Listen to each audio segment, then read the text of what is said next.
Good morning, good afternoon, good evening to all of our guests, and welcome to Wilderness Character Monitoring Baselines, Best Practices for Shared Areas. My name is Drew Lindsay. I'm a data service specialist for the Forest Service. I work on the Wilderness Character Monitoring Central team. So for presenters today, you'll be hearing from the Wilderness Character Monitoring Central team. So we have Christina Boston, who's the Acting National Wilderness Character Monitoring Program Manager. Scotty Bowman will be joining us from SAWS, which is Southwest Appalachian Wilderness Stewards. Jim Edmonds, who is the Central Data Analyst on the WCM Central team for the Forest Service. Portia Jelenik is not joining us today, but she manages the NRM databases for the Forest Service. Myself, Kimi Zamuda, she is the newest member to the Wilderness Character Monitoring Central team, and she works with Wilderness Stewardship Society. And we'll also hear from Coulter Pence. She's the Wilderness, Wild and Scenic River and Trails Program Manager at the Hungry Horse Glacier View Ranger District on the Flathead National Forest. We'll be joined by Michelle Tanz. She is a wilderness steward working in Region 6. Heather McSlaro will be joining us. She's the Executive Director of Society for Wilderness Stewardship. And also Caitlin De Verona, she's the Executive Director of SAWS, Southern Appalachian Wilderness Stewards. And with that, I'll hand the floor over to Christina Boston, and she'll go over the objectives for us today. Thank you, Drew, and welcome everybody. I'm looking forward to spending the next 80 minutes together to talk about wilderness character monitoring in areas that share across administrative boundaries. Our objectives for you in this next session here is to talk about and share with you some good best practices for how to manage wilderness across various types of boundaries. And kind of a general way, we're going to talk about that first, and then we want to talk and share with you how to apply these best practices to implementation of wilderness character monitoring.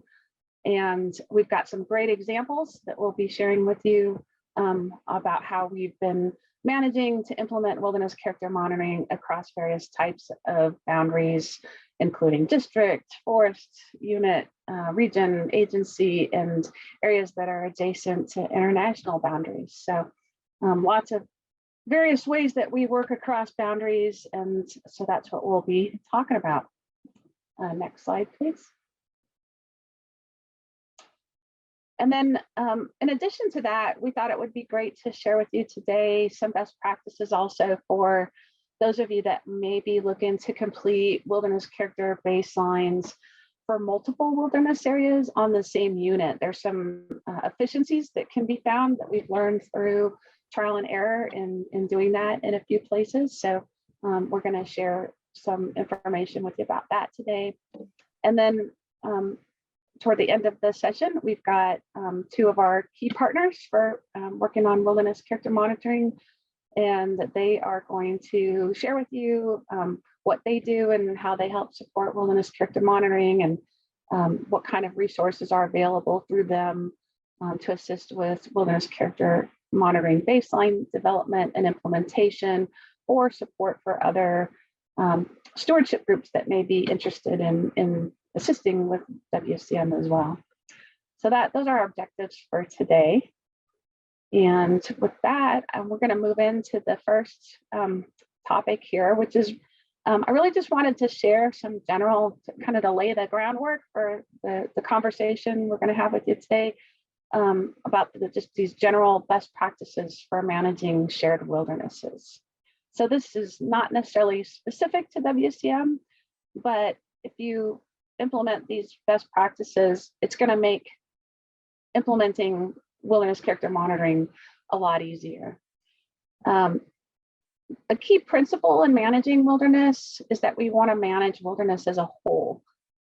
And so where we have wilderness boundaries that often overlay these other administrative jurisdictions, how do we do that in a wilderness that's managed by two or more sometimes 3 or more, sometimes 4 different kinds of entities. And I can give you some examples from Region 5, where I've spent my time the last 12 years. In Region 5, we have 10 areas that are shared by 2 or more national forests. We have 4 wilderness areas that are shared between 2 regions. We have 14 areas that are shared between the Forest Service and the BLM. We have 1 area that's shared between NPS and Forest Service. And one of the areas, or 2 of the areas we have, are shared by 3 forests. And one of those also has BLM in it. We have another that's shared by 3 forests, including 1 in another region. So it can get complicated, and that's not taking into account some of the smaller administrative units like districts. So how do we work to manage the wilderness as a whole when we have all of these agency and district and regional and other types of administrative boundaries? Next slide, please.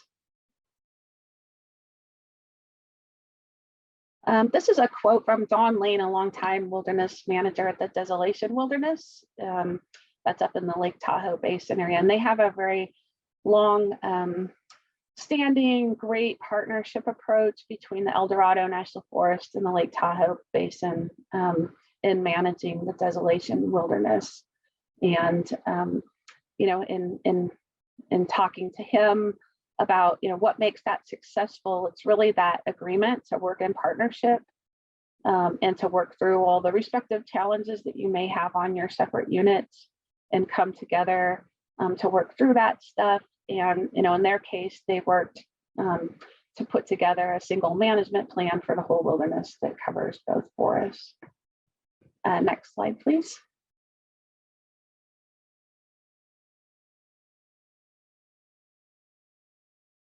So I'm just going to run through quickly here a few best practices when you're working with shared areas.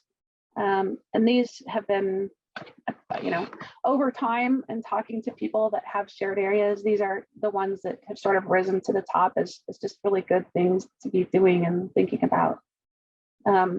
Make sure you have a common vision for the management and for the future of the wilderness, so that you're working together to manage it as that whole.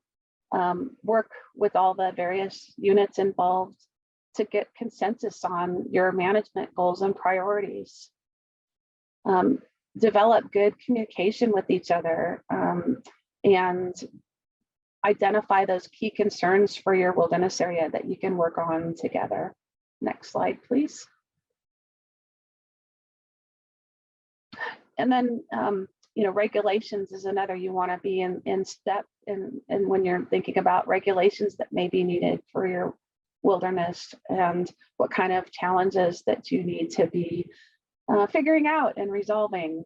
You want to have shared management goals to manage the wilderness as a total unit and coordinate that management across all those administrative boundaries.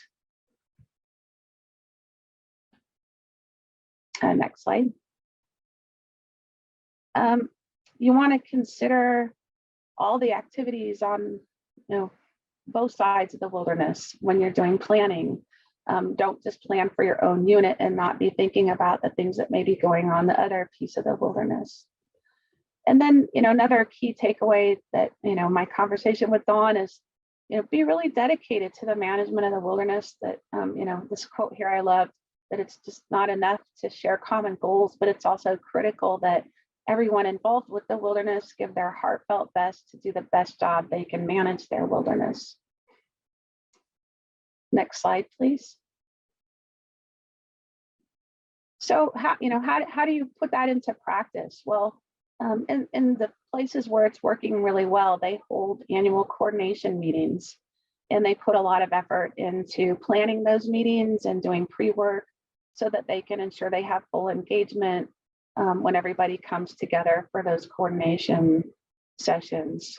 And it's really important that no matter how big or small your piece of that particular wilderness is, that you're part of those coordination meetings and an active participant in those conversations. It's an opportunity to talk about shared priorities, coordinate trail projects, coordinate patrols. Next slide, please.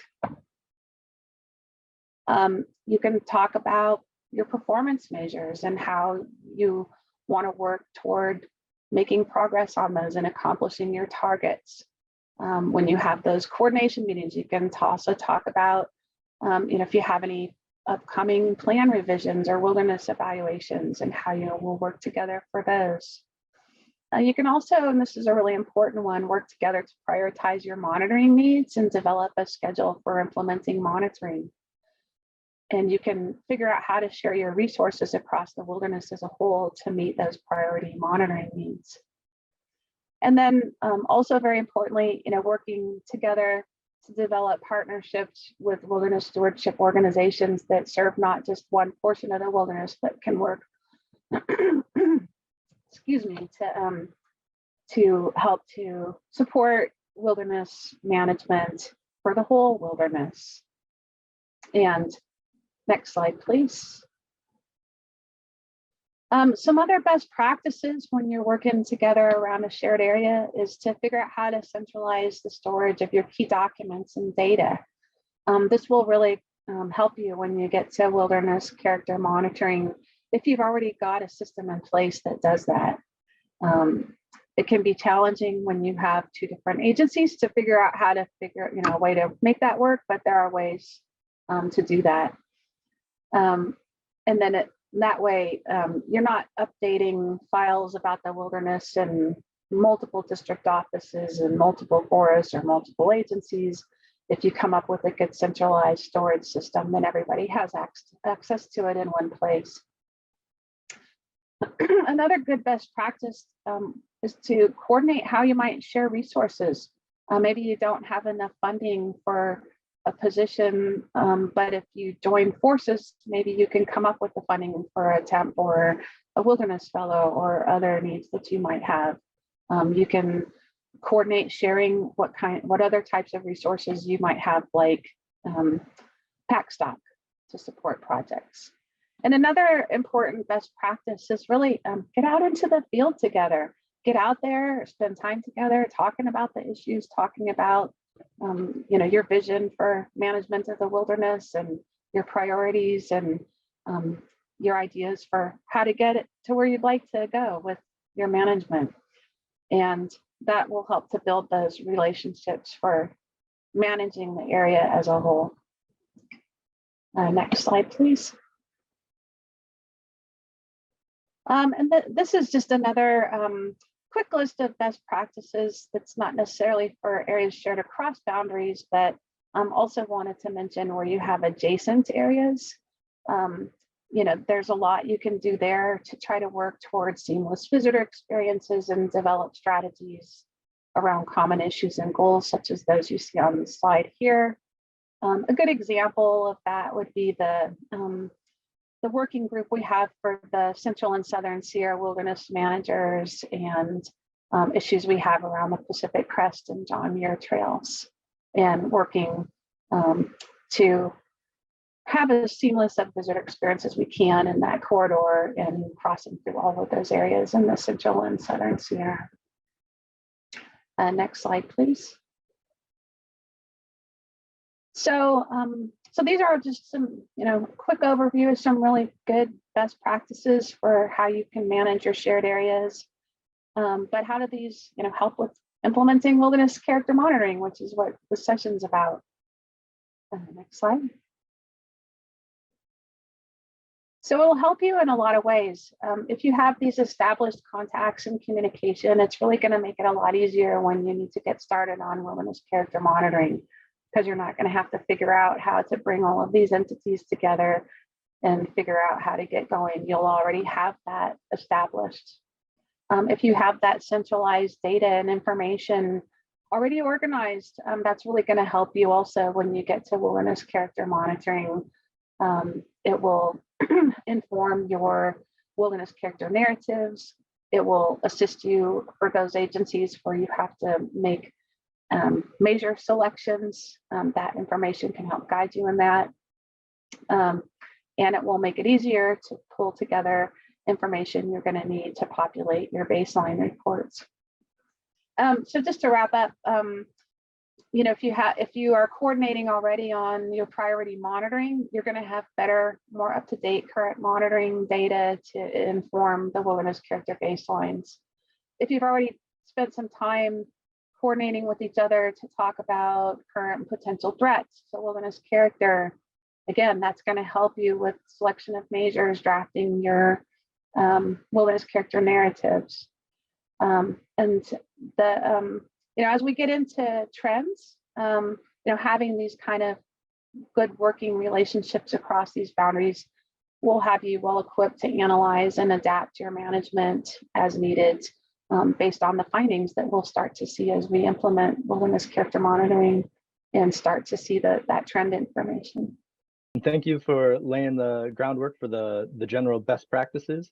And now we'll move into working across the district and forest boundaries. And this discussion will be led by Coulter Pence and Kimmy Zamuda. So I welcome them to the floor. Okay, hi there. Thanks, Drew.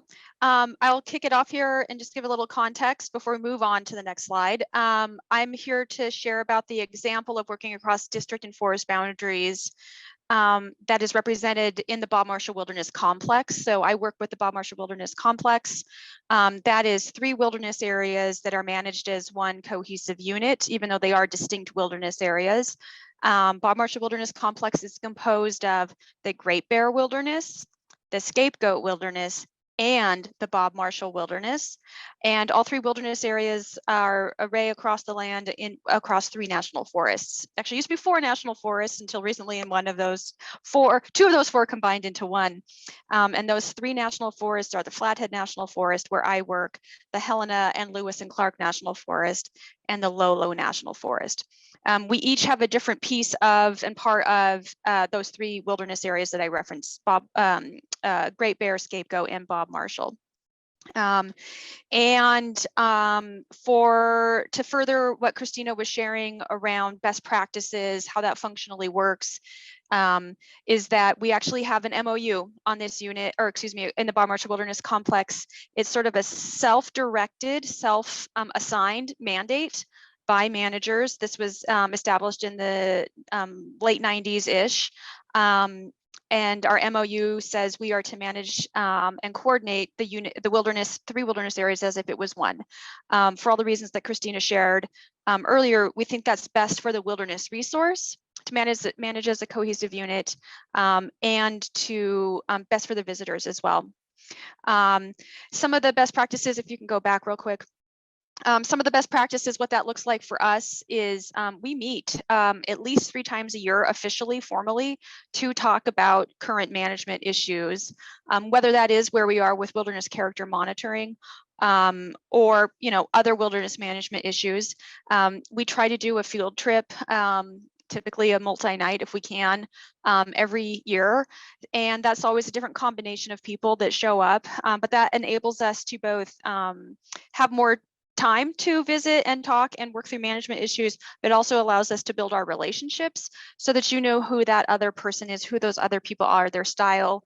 You can anticipate maybe what their concerns will be or empathize with them, etc. So I just wanted to validate some of the things that Christina was saying there around best practices, and that is have a routine, have a framework for meeting, also building up relationships, finding active ways to do that. The last thing to know about our wilderness that makes it a little more complicated, and I think we'll share a little more on this in a second here, is we still respect the line officers attached to each of those wilderness areas, and in some cases there's multiple line officers because there's 2 forests.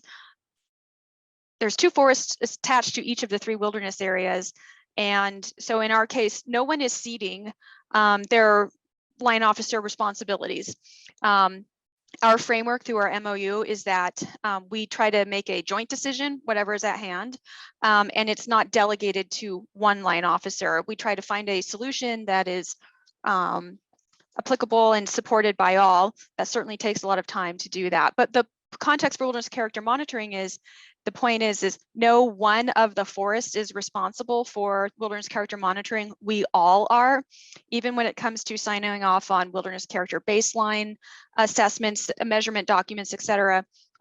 All of the relevant line officers are involved. So little context for you there. Let's go ahead and proceed to the next slide. And I think Kimmy's going to express the opportunities that this presents. Yeah, thank you. Coulter gave a great intro to the complex. So as she said, I'm just going to give some of the opportunities of shared wilderness management from the Bob Marshall Wilderness Complex. So to begin, treating all three wildernesses, which again is the Great Bear, Bob Marshall, and the Scapegoat, as one really allows for consistent management across a large landscape. And this benefits several wilderness qualities, including untrammeled, solitude, and primitive unconfined recreation, as well as just benefiting management, regulations, and the ecosystems and natural processes of the area. So for untrammeled, joint management allows for talking amongst a group about what is trammeling. It pushes the complex to better track trammeling actions, and this gives a better sense of what's happening in the wilderness, as well as a heightened awareness of how the forest can be restrained in trammeling actions. For solitude, there's more potential for solitude in the highest degree if of the wilderness complex is managed in a cohesive manner across a large area. And this cohesive management really ensures solitude is being preserved, and it provides a better tracking of trends in solitude. And then for primitive and unconfined recreation, it's similar to trammeling in that group management allows a check system regarding restraint and management regulations. And this makes the forest evaluate if they are using restraint when dealing with wilderness. It's also just important or good to think about and remember that recreationalists and wildlife and natural systems and processes don't necessarily delineate land like federal agencies do. And so people often consider the Bob Marshall Wilderness Complex instead of each individual wilderness separately. And there can definitely be benefits to managing how others see the land. Secondly, the scope of the WCM or wilderness character monitoring work is larger, so it provides more accurate large-scale data and trends. And this is good because some of our elements in the complex can only be appreciated at this landscape scale. And then secondly, kind of smaller scale work often provides would only provide a partial snapshot of what's really going on. So again, looking at small scale misses those landscape level trends. And it can also give issues or problems or even good things disproportionate weight and amplifying maybe a small issue that isn't as important across this larger landscape. And then third, while also a challenge, co-management requires planning and communication and coordination. And so more communication and planning just between the forests benefits the state of the wilderness. It encourages and provides a platform for discussion around best practices about what is working and what isn't working in each forest, as well as across the entire complex. And these discussions include more people, which brings diverse perspectives and experience and knowledge to the table with just more ideas and more problem-solving abilities. And then finally, I think the Bob Marshall Wilderness Complex really sets an example for other wildernesses to emulate this process of co-management and ideally kind of move away from more fragmented management of protected areas. So with that, I will turn it over to Coulter if she has anything to add for opportunities. Yeah, I actually do have one thing to add. I missed it, and I think sharing earlier, and I think Kimmy set me up here. 2 points. One, Kimmy's working with the Bob Marshall Wilderness Complex. I don't think this was shared earlier as a Society for Wilderness Stewardship Wilderness Fellow, helping us with our current phase of wilderness character monitoring. So Kimmy's become a subject matter expert on our area here as well. So thankful to Kimmy as the team working with us here. And also you're seeing that landscape scale and the word broad as well. And I failed to mention earlier, Bob Marshall Wilderness Complex is about 1.5 million acres. So in total, just so you have a sense of our scale, our particular scale here. So we have 3 wilderness areas that total 1.5 million acres. With that, let's go ahead and go to the next slide.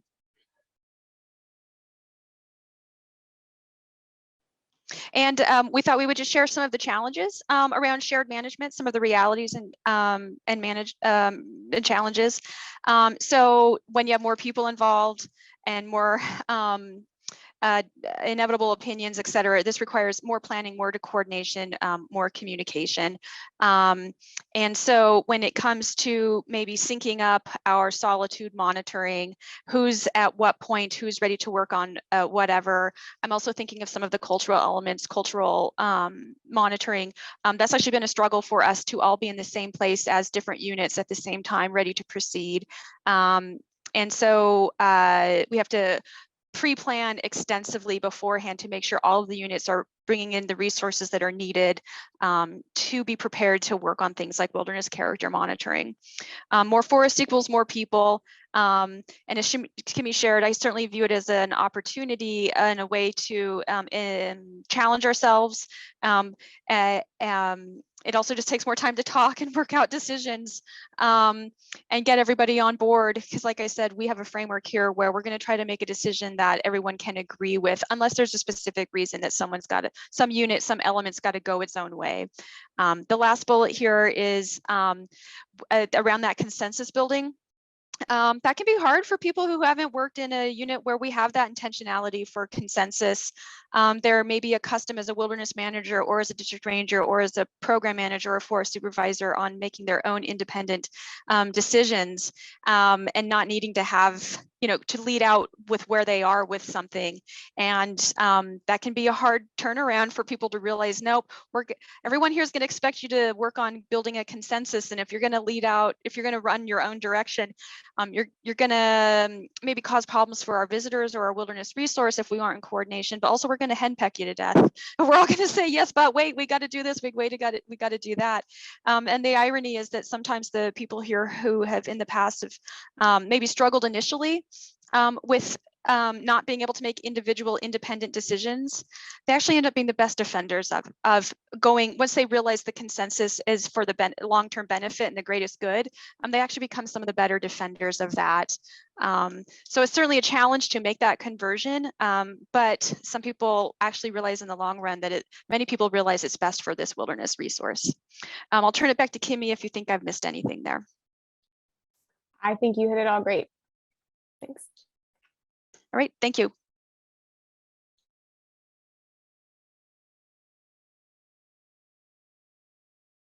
Awesome. Thanks so much, Kimmy and Coulter, for your tag team on working across the district and forest boundaries. That was excellent. Now we'll welcome Christina back to the floor, and she'll go over implementing WCM across agency boundaries. Thanks, Drew. Yeah, so just wanted to spend a few minutes talking about some of the kind of where we have this situation and some of the challenges and things to be thinking about if you have a wilderness that's shared with another agency. So please move to the next one. So just to give you an idea how many we have in the National Wilderness Preservation System, we currently have 37 total that are shared by 2 agencies. And you can see the breakdown there. By and large, the shared ones are shared between BLM and the Forest Service, but we do have a few between BLM and Park Service and Forest Service and Park Service, and one that we have with Fish and Wildlife Service and Forest Service.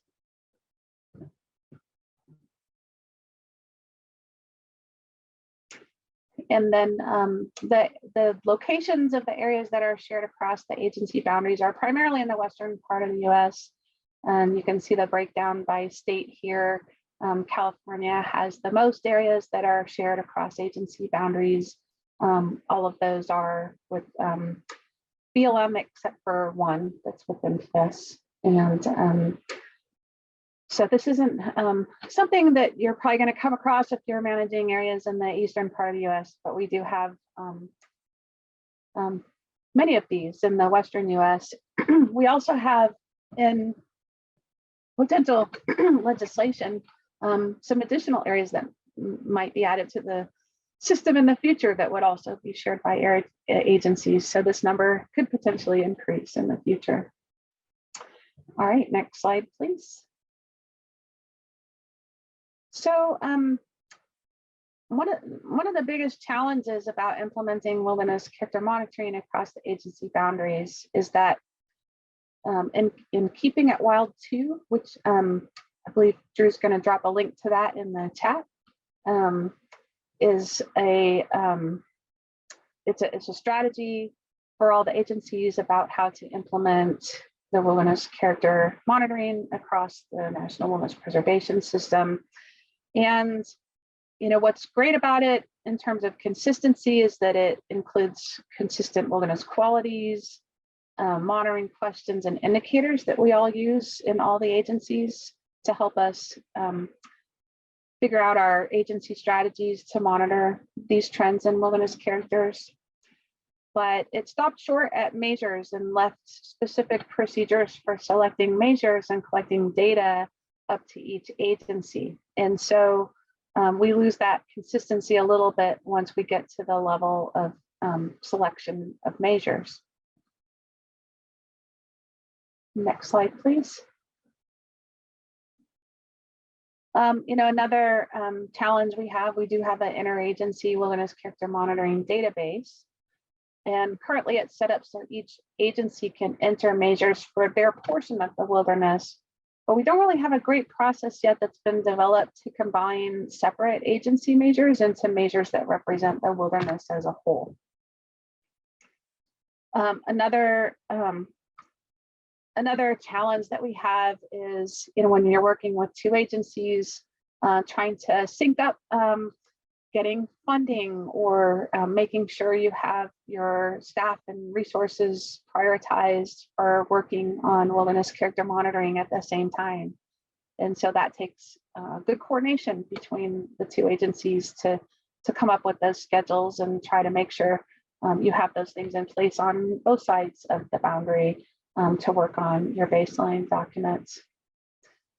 And then the steps for implementing wilderness character monitoring are a little bit different in each agency. And if you go to the Wilderness Connect Wilderness Character Toolbox in the Wilderness Character Monitoring section, you can find the direction that each agency has. For example, the Forest Service has a technical guide. Each of the other agencies has their own guidance on how to implement wilderness character monitoring within the agency. And so when we're working, for example, on shared areas between BLM and the Forest Service, we have an element that's part of our wilderness stewardship performance for establishing wilderness character baselines. It's a 5-step process, including gathering and organizing key documentation, developing wilderness character narratives. And then in the case of the Forest Service, we have some measures that are mandatory, but some of our measures have some degree of choice, either in the measure itself or the protocol for the measure. And so we go through a process to make those choices where we need to do that. But for example, BLM has one set of measures that are standard for every wilderness. So you start to run into some differences there. And they don't require development of a wilderness character narrative in the same iterative way that we do.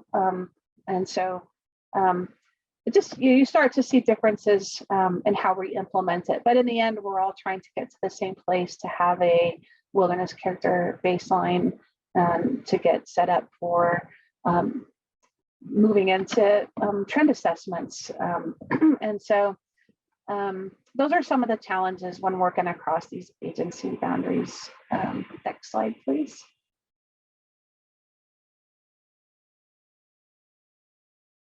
So there are some options we have about how to overcome some of this. One is that you can adopt one of the agency's measures for the entire wilderness. And we've done this in some cases. It's really probably the best option where one agency really dominates the management of the area, and maybe there's just a very small acreage that's managed by the other agency. And so we have some examples of that in California, where we just move forward with all Forest Service measures for the whole wilderness area. And then It could also be the reverse. If BLM, for example, had the majority acreage and we just had a tiny piece, we could make that decision.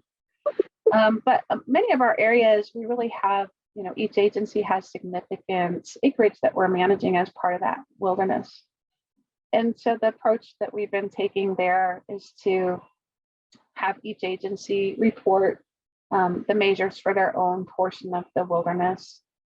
And the disadvantage of this is that it doesn't really bring us to a unified measure for the whole wilderness, but we're able to capture measures for the entire wilderness through each agency's set of measures. And we have some really great tools we've developed for how to implement baselines doing it this way.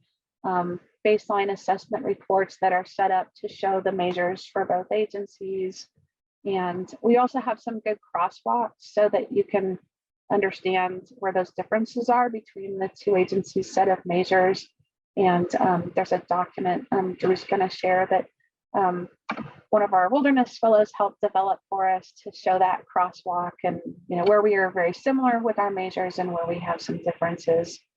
And one thing where the Forest Service, for example, has some flexibility in selecting some of the measures or protocols, they can try to match as closely as possible to what BLM is doing on their portion of the wilderness as we're setting up our measures. So that's the imperfect way we're doing that right now, but until we get a better solution for how to maybe come up with a common denominator for each agency's set of measures to come up with one combined set, that's how we're moving forward at this time.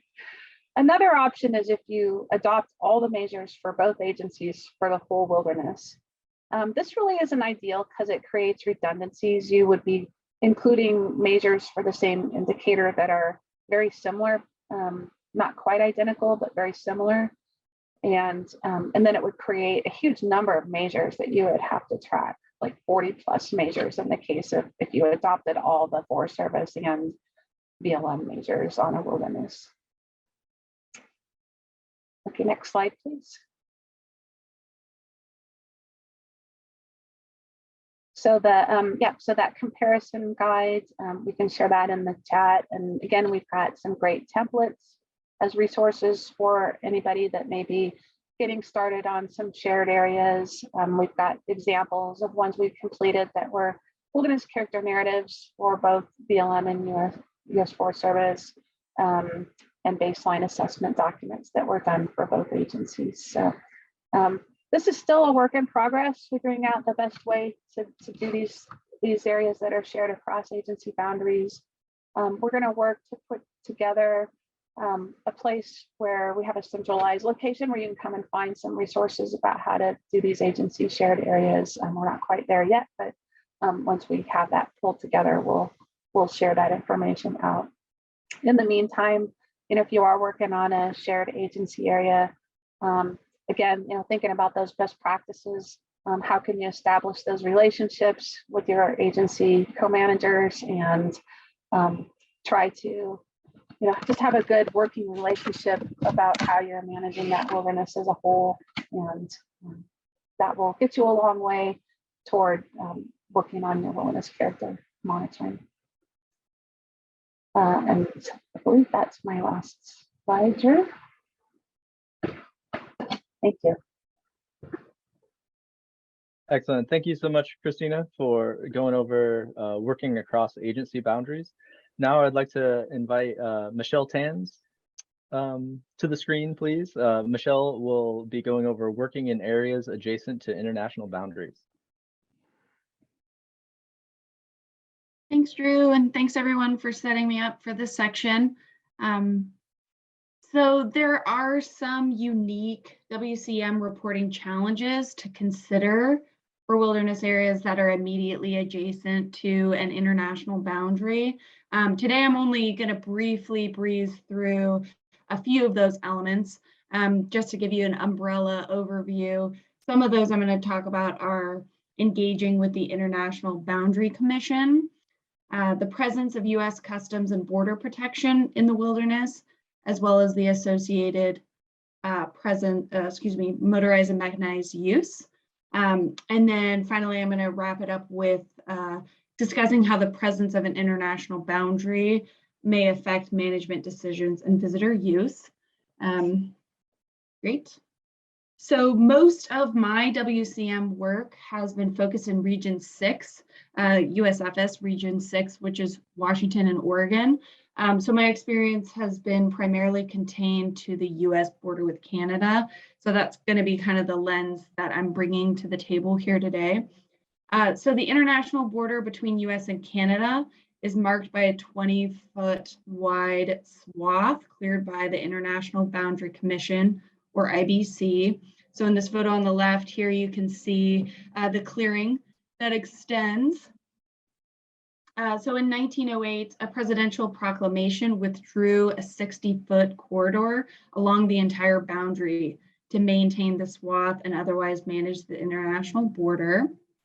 It's important to look at the legal description for a wilderness area that abuts this US-Canada border, because it may include the cleared area within the boundary description. So in the case of the Pasayten Wilderness, which is where you see this photo now, the swath is actually enclosed within the wilderness boundary.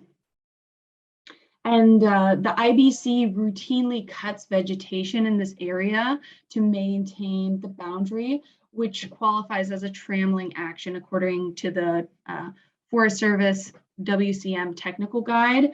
And therefore, it's important when writing a wilderness character baseline report for a border wilderness to contact the IBC to determine if cutting has occurred during the 3 years that are used to inform that particular measure baseline value. And then again, for the 5-year trend assessment, it's important that managers anticipate contacting the IBC to obtain this information to develop that trend. You can go to the next slide for me, Drew. Thanks. Illegal activities may also occur near or between international borders. Therefore, the U.S. Customs and Border Protection, or CBP, may choose to patrol a wilderness that abuts this boundary.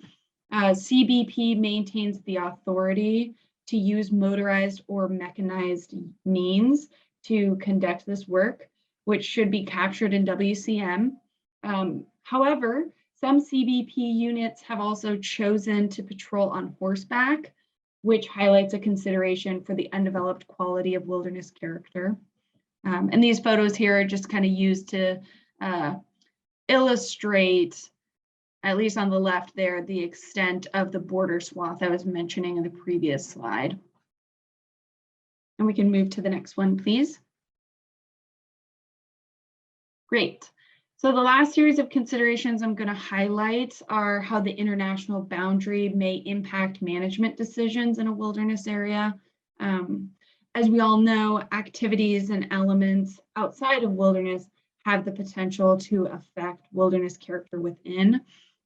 So for example, the presence of a border may impact fire management decisions. International borders may also be responsible for other unique user impacts, such as the case of the PCT. So for example, if folks are going to be through hiking the PCT and want to cross into Canada to complete their hike, they have to obtain a special permit.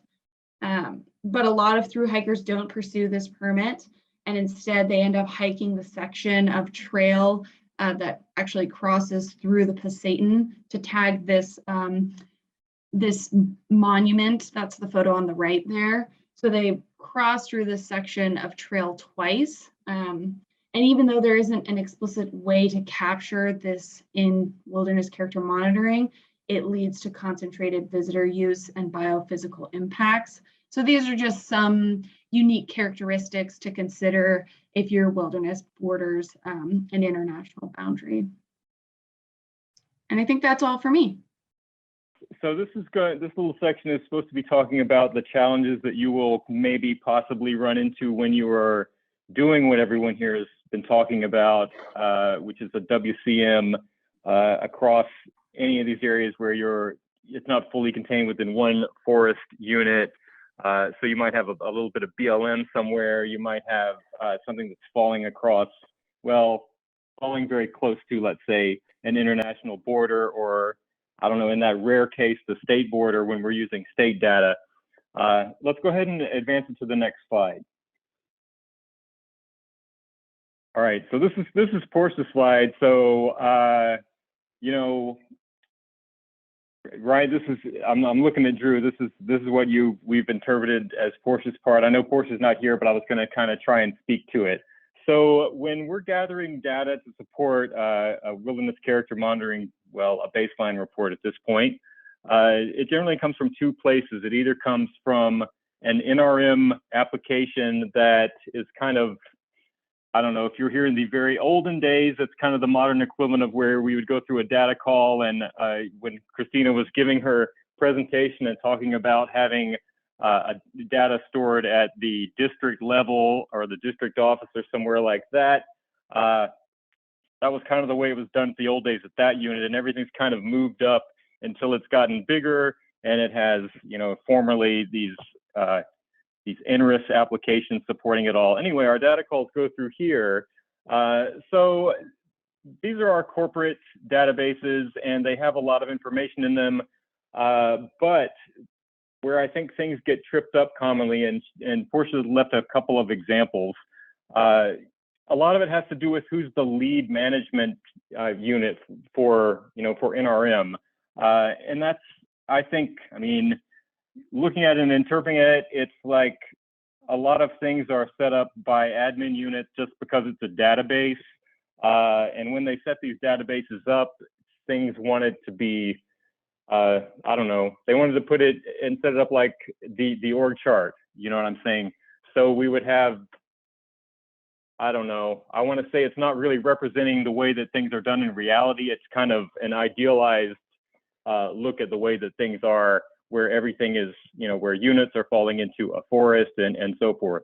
So when you're pulling in this NRM data, it's important to keep that in consideration when you have maybe a shared wilderness, and then you have, you know, one of the forests is taking the lead on the, you know, all of the grazing reporting in there. That can kind of be an issue that'll trip you up, and you'll pull some information out of NRM, and things will be missing, and it will be on the other part of the forest. So it's just some things that you have to keep in mind when you're doing the implementation and pulling NRM data. Can we go to the next slide, please? I think is my slide. Okay, so that's NRM, and that's the kind of a really simplistic way to do it.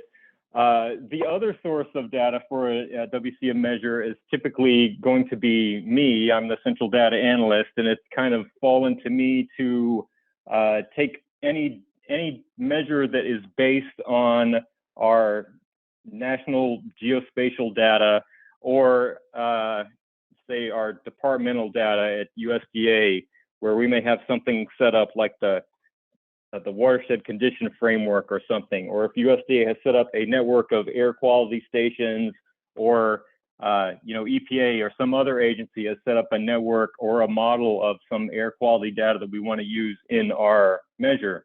I kind of try and do all of that stuff because it doesn't come out of NRIS, and it doesn't come from the departmental or I'm sorry, the district office GIS server or somewhere like that. It comes from something that's supposed to be covering all of our wilderness areas at the Forest Service. And that's kind of the first consideration I wanted to talk about, is that in a lot of cases, we will have a wilderness area that maybe formerly was all inside of a forest, but it's expanded, and it's kind of changed in relation to where an underlying data layer was set up. And for instance, your wilderness boundaries expanded, and suddenly it is falling off of, you know, I'm trying not to use abbreviations here, the watershed condition framework that only covers, you know, the NFS, National Forest Service lands. And if something else is added and we've got it annexed in, then suddenly we're going to have a piece that's falling off, and that can be a problem. And the same can be the case where we've got BLM ownership on one side, and when the Forest Service did their monitoring, they didn't include the BLM portions of that wilderness area. And the other point, which is kind of not as important, because like I'm saying, the central national data, it all seems to be trying to come from something that covers everything, and that there aren't all of these special cases. It's supposed to be kind of cut and dried every time and all the same, at least in the lower 48, because there's a lot of stuff that's missing on the edges.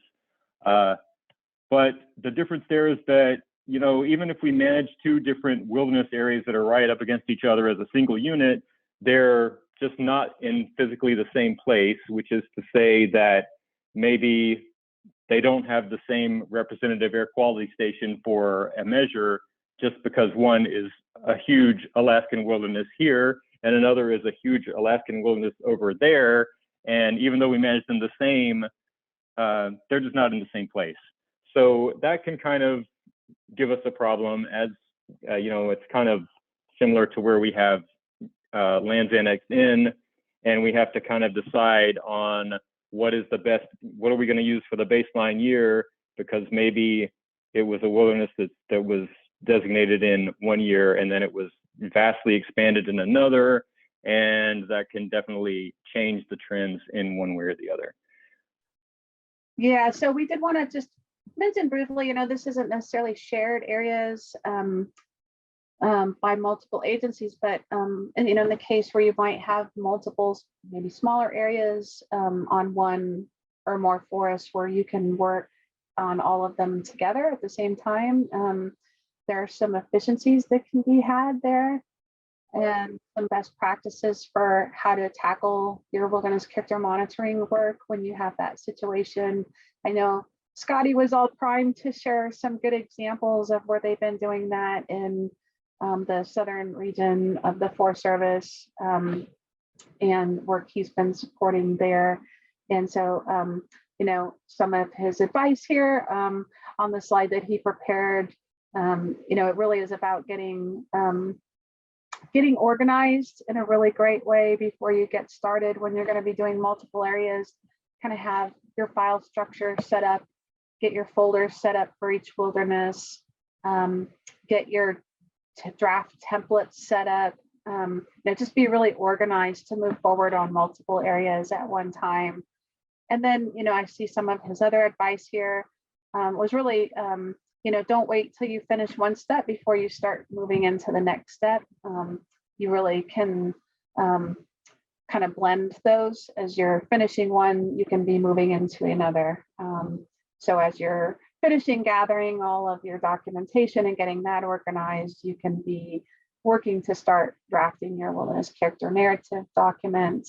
You can be utilizing the information you're discovering as you're working on your wilderness character narratives to develop your measures, and where you need to make selections there.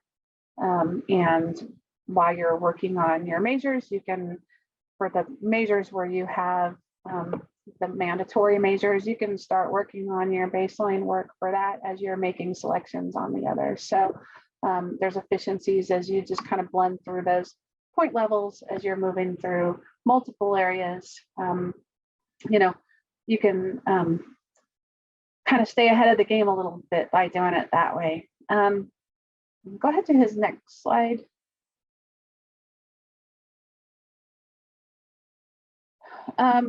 And I think, you know, what he was mentioning here, just those 10 required measures for Forest Service. And I'm sorry, this is a little bit Forest Service centric for those of you that may be joining us from other agencies.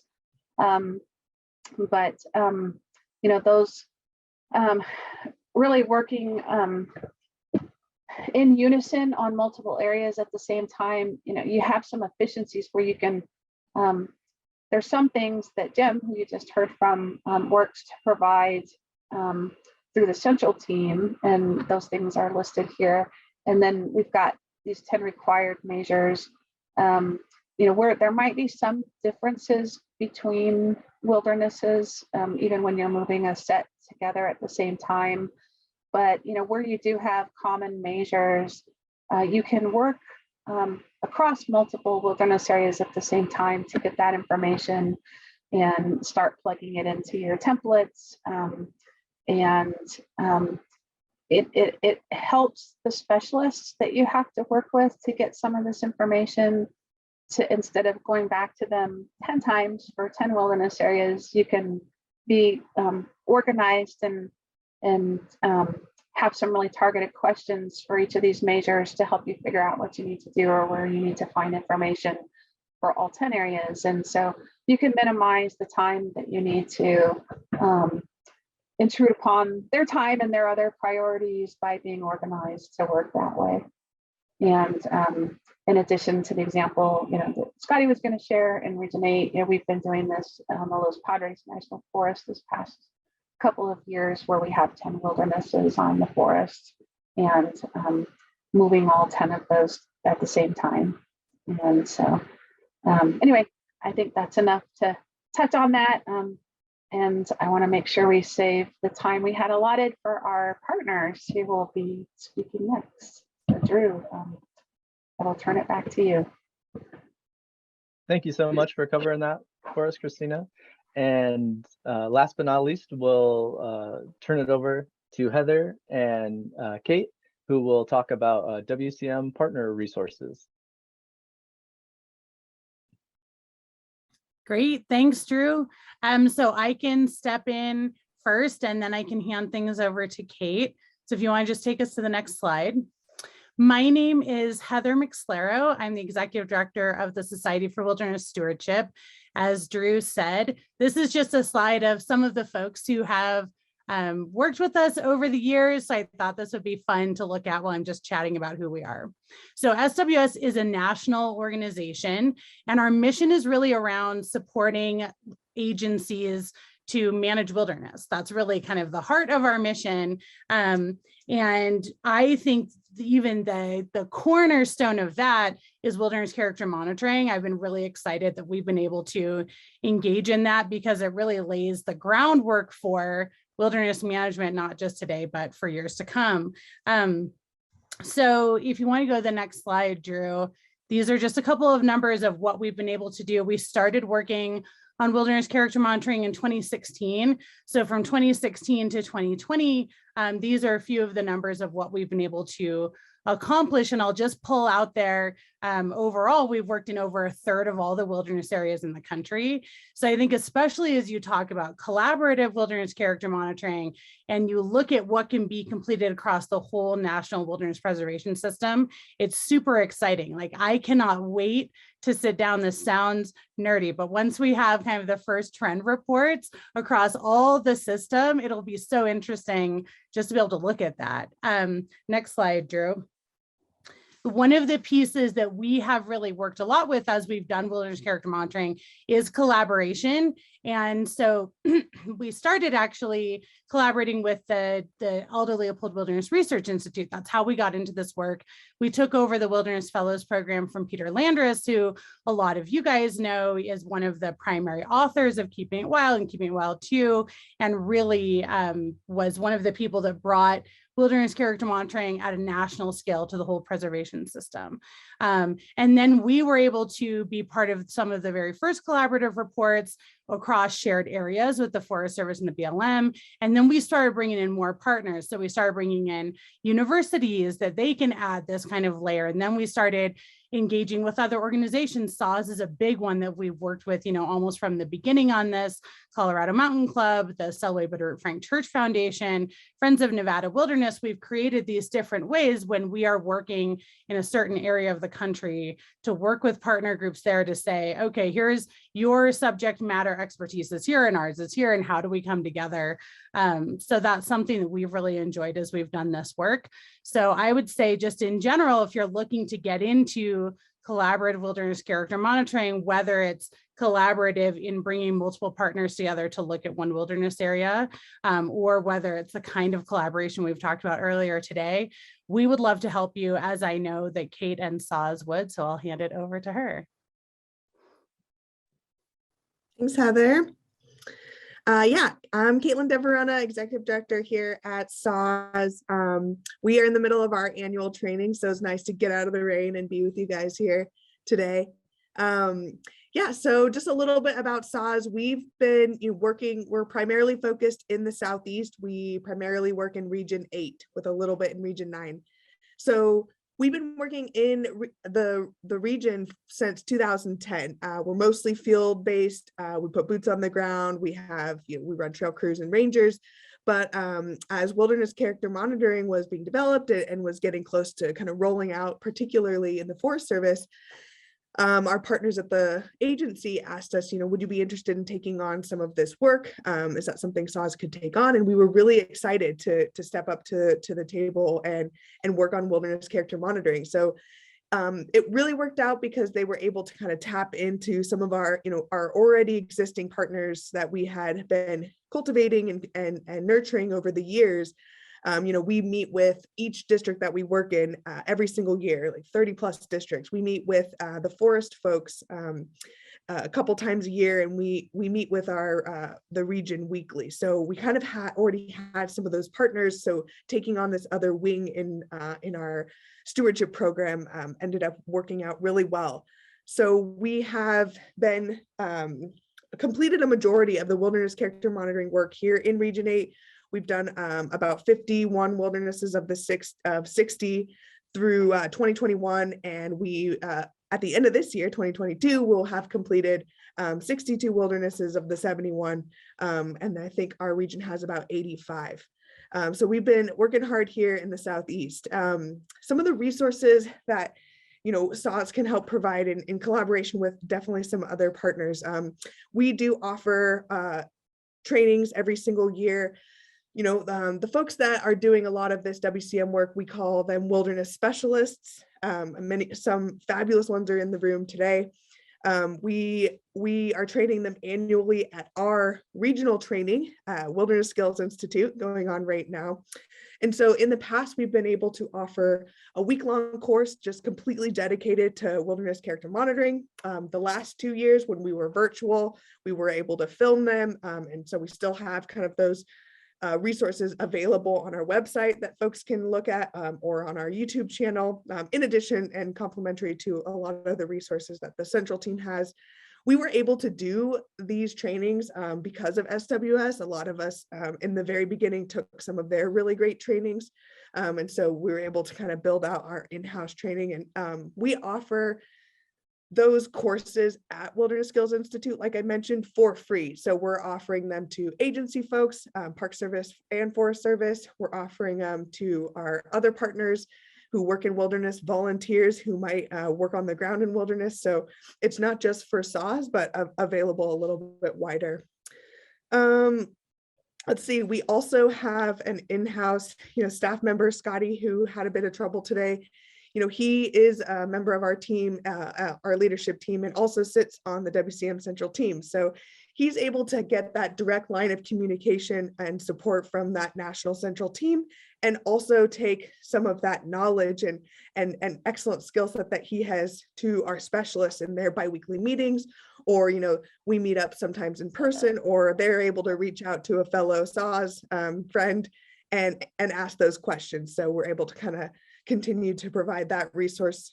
We also get a lot of returning folks, some awesome ones again who are in the room who are very well versed in WCM. As anyone who's jumped into this work knows, it's a big learning curve, right? To learn this huge big framework, to apply it to wildernesses at different agencies, it's a big learning curve. So when folks are able to come back year after year, we're able to, they're able to maybe take on more baselines because they've already got that foundational knowledge, or they're able to help train some of our new staff and be able to be another resource and provide their experiences in our biweekly meetings.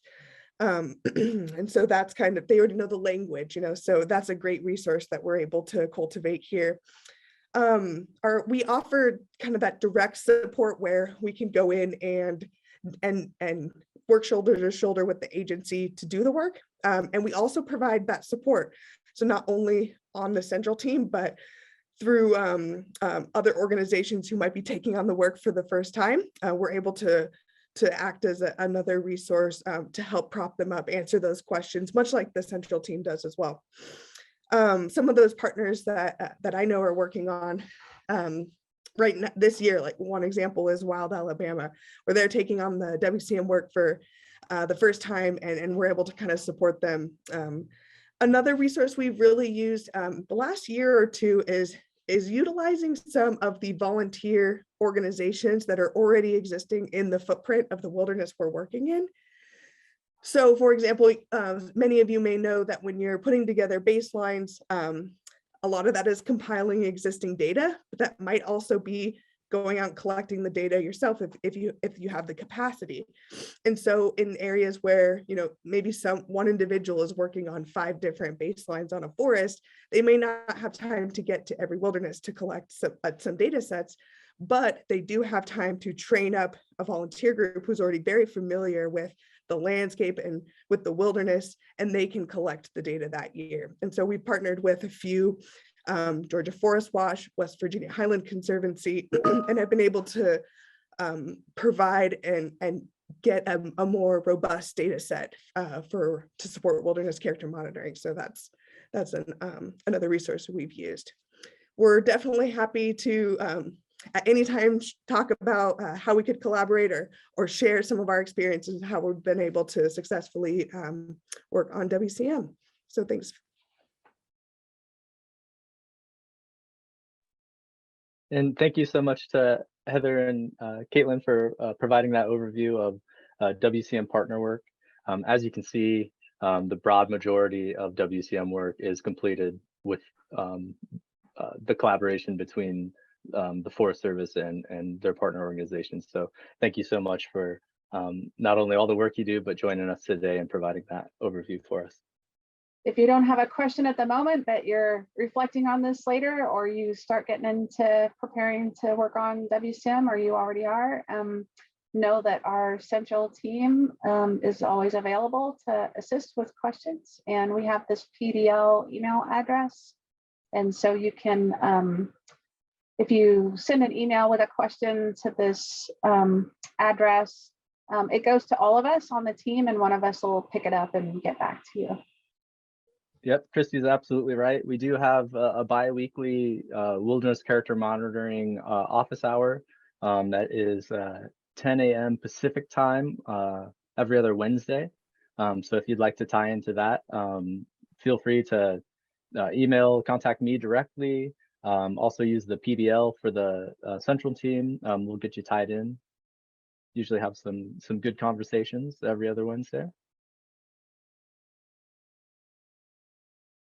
Yeah, that's a great opportunity, especially if you're just getting ready, you're already into it, where you can bring your questions to not only the team, but other people around the country who are also working on wilderness character monitoring too. And sometimes even if you don't have a question and you come to those office hours, you can learn something from the questions that other people are asking. And then we do also have a pretty extensive set of Q&As that we've developed over time that's come out of a lot of some of the questions we got repeatedly through those office hours calls and other things we've worked our way through as questions came up to the team. So we can share that Q&A document with you as well. You will need access to the WCM Box Pinion site, but that's another permission that we can give to you as well. And we're here for you as you get going on WCM, or if you're in it, don't hesitate to reach out to us.